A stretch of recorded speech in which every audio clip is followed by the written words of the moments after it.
Y atención porque hay novedades en torno al caso Trigatti, estamos trabajando en directo. Así es, recordemos, el docente que estaba acusado del abuso sexual sobre 5 menores. Hay una conferencia de prensa en estos momentos, establecemos el contacto con Luciana Salcedo. Antes de imponer una condena, una pena de 12 años de prisión.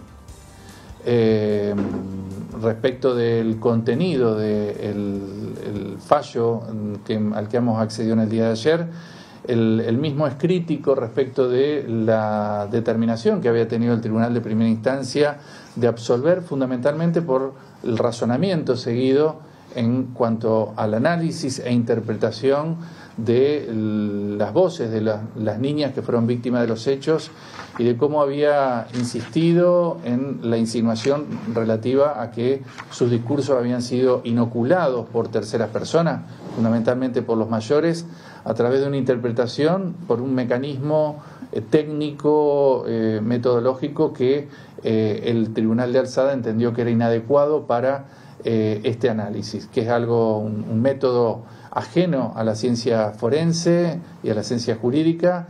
En todo caso es un mecanismo auxiliar de otras áreas de la ciencia como la psicología, pero que incluso no tiene acreditado ningún tipo de resultado exitoso en la práctica y que, bueno, existió en ese sentido una utilización inadecuada de ese mecanismo.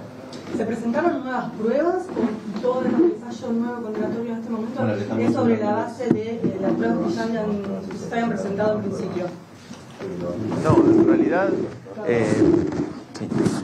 en realidad la resolución de la Cámara, al igual que como pasa en todos los casos, sobre todo de juicio, es en base a los elementos que estaban al momento que se dicta la sentencia en primera instancia.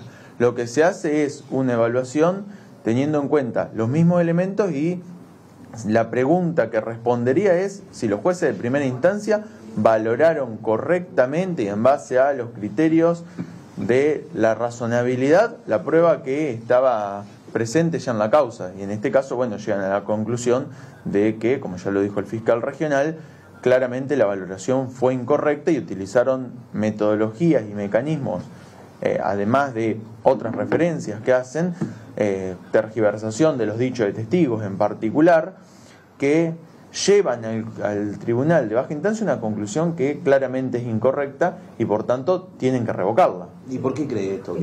¿Qué pasó esto, fiscal? No, la verdad que lo que me está preguntando es una especulación. Yo no le puedo decir por qué pasó esto porque, bueno, sería una motivación. Lo que le puedo decir es que, como dijeron los tres camaristas, hay prueba que claramente no decía lo que el tribunal le hizo decir, y que la valoración que correspondía hacer de la prueba era otra. En particular, el tribunal se hace cargo el tribunal de Alzada, me refiero, de varias cuestiones. Por un lado, una cuestión metodológica, indicando que ya los mecanismos que se utilizan están mal utilizados. No me voy a detener en este punto porque sería demasiado amplio. Luego de pasar de la cuestión metodológica, utiliza estándares internacionales para valorar cada una de las pruebas que sucedió y se hace cargo de todas las afirmaciones que hizo el tribunal, destacando cuáles fueron especulaciones, cuáles no estuvieron probadas, y hace luego sí un análisis de la prueba, criticando duramente inclusive al tribunal de baja instancia por tomar como ciertos hechos que ni siquiera estuvieron probados. Doctor, ¿considera que fue inédito que no se hayan respetado los derechos de niñas, niñas y adolescentes? Y la verdad que eso es complicado decirlo, teniendo en cuenta que inclusive hemos tenido casos que han llegado a la justicia internacional en los cuales ya se han planteado estas cuestiones. Ahora, inédito no, lo que sí no es algo habitual. Jorge, ¿puede haber alguna investigación, alguna sanción sobre los jueces de primera instancia? No es en este momento, la verdad, objeto de análisis por parte de las fiscalías.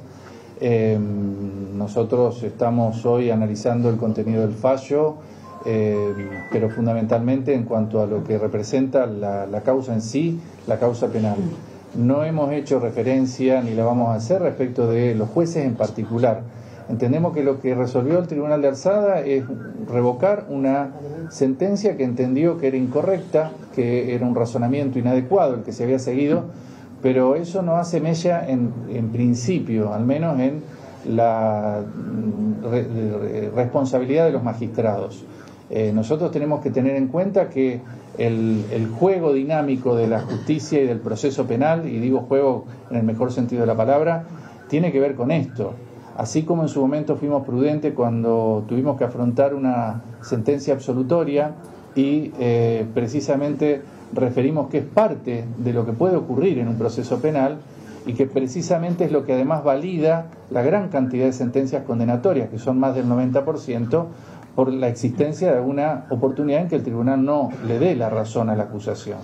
Si todos los juicios terminaran en una condena, prácticamente no tendría sentido realizarlos. Hay un alia, hay una posibilidad de que las cosas resulten de una manera o de otra. Y en ese sentido los tribunales tienen distintas interpretaciones. Acá los elementos, como dijo el fiscal, que se valoraron fueron exactamente los mismos, pero la interpretación que hace un tribunal y otro de la prueba es diferente. Interpretación diferente, por eso finalmente irá a 12 años de prisión efectiva el docente de educación física Juan Trigatti, el cual estaba acusado sobre el abuso sexual sobre 5 menores, 5 niñas que en ese momento estaban cursando el jardín de infantes. Y lo que llama la atención es que se lo había absuelto en una primera instancia y ahora se toma una medida totalmente diferente. Habrá que ver si apela a este fallo. Sin duda, es un caso que conmocionó a toda la comunidad santafesina, por eso seguimos trabajando allí en directo con Luciana Salcedo, escuchando a los fiscales y seguramente en toda la programación de Telefe Santa Fe vamos a ir ampliando todo lo que deje la palabra del fiscal regional, pero también el fiscal que atiende la causa. Se baja 4, una cosa es...